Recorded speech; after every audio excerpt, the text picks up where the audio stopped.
Every year we are unfortunately fated to listen to the delusional tirade of Pakistan against my country, especially on Jammu and Kashmir, the Indian territory they covet. Our pioneering record on women, peace and security agenda is unblemished and unscathed. A country that bombs its own people, conducts systematic genocide, can only attempt to distract the world with misdirection and hyperbole. This is a country that conducted Operation Searchlight in 1971 and sanctioned a systematic campaign of genocidal mass rape of 400,000 women citizens by its own army. The world sees through Pakistan's propaganda.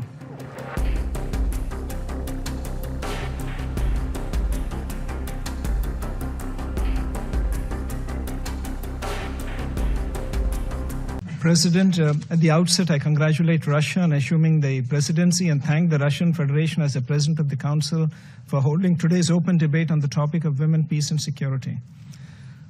I thank the Secretary General and other briefers for their presentation as we gather today to mark a quarter century since the adoption of UN Security Council Resolution 1325.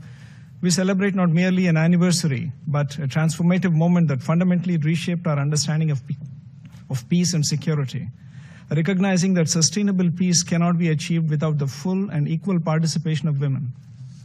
India's commitment to this principle, however, predates this resolution by several decades.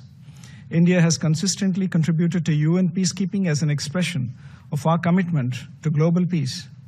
What distinguishes India's peacekeeping legacy is not merely the scale of our contribution, but our pioneering recognition of women as indispensable agents of peace. As early as the 1960s, much before the adoption of Resolution 1325, India deployed women medical officers to the Congo, making one of the earliest instances of women serving in UN peacekeeping operations. This was not merely a symbolic gesture, but a practical acknowledgement that women's perspectives, skills, and presence are essential to effective peacekeeping.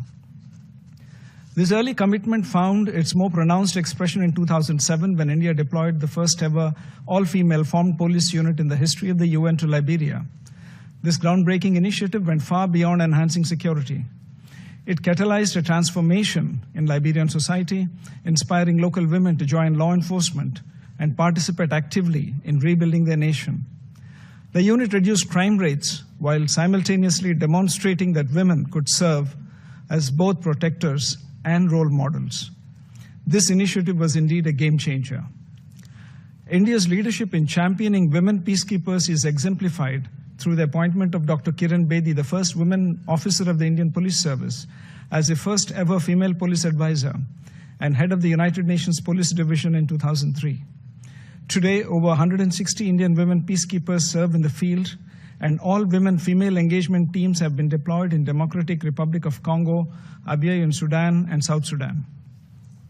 The recognition accorded to Major Suman Gawani, who received the UN Military Gender Advocate Award in 2019 for her work in South Sudan, and Major Radhika Sen in 2024 for her contributions to the Democratic Republic of Congo, are testaments to India's unwavering commitment to the WPS agenda. We believe that it is no longer a question of whether women can do peacekeeping, rather, it is whether peacekeeping can do without women. Through these deployments, India has demonstrated the profound impact of women peacekeepers in peacekeeping operations. They build trust in communities, give hope to vulnerable populations, particularly women and children. Most critically, they help address gender-based violence and ensure that peace processes reflect the needs and perspectives of all segments of society. They inspire women in conflict zones through example that they too can be leaders and protectors. In the words of our External Affairs Minister, Dr. Jaishankar, women peacekeepers are messengers of peace.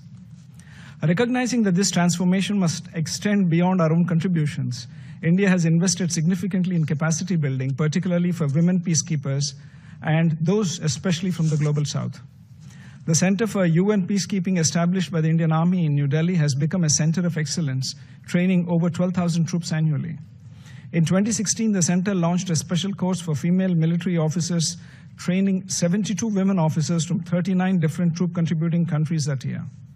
This flagship course equips women peacekeepers with essential skills in operational planning, protection of civilians, prevention of sexual exploitation and abuse, and gender-sensitive leadership. We have also dispatched mobile training teams to several nations worldwide. I'm happy to recall that in February 2025, India hosted the International Conference on Women Peacekeepers from the Global South, bringing together women peacekeepers from 35 nations. This two-day gathering examined the evolving challenges facing women in peacekeeping operations, from addressing sexual exploitation and abuse to leveraging technology for enhanced effectiveness. The conference was not merely a forum for discussion, but a platform for developing actionable strategies to increase women's participation and their impact in future peace missions. More recently, in August 2025, India hosted the UN Women Military Officers course, which saw a participation from 15 countries. President, every year we are unfortunately fated to listen to the delusional tirade of Pakistan against my country, especially on Jammu and Kashmir, the Indian territory they covet. Our pioneering record on women, peace and security agenda is unblemished and unscathed. A country that bombs its own people, conducts systematic genocide, can only attempt to distract the world with misdirection and hyperbole. This is a country that conducted Operation Searchlight in 1971 and sanctioned a systematic campaign of genocidal mass rape of 400,000 women citizens by its own army. The world sees through Pakistan's propaganda. President, as we look ahead, India remains unwavering in its commitment to the women, peace and security agenda.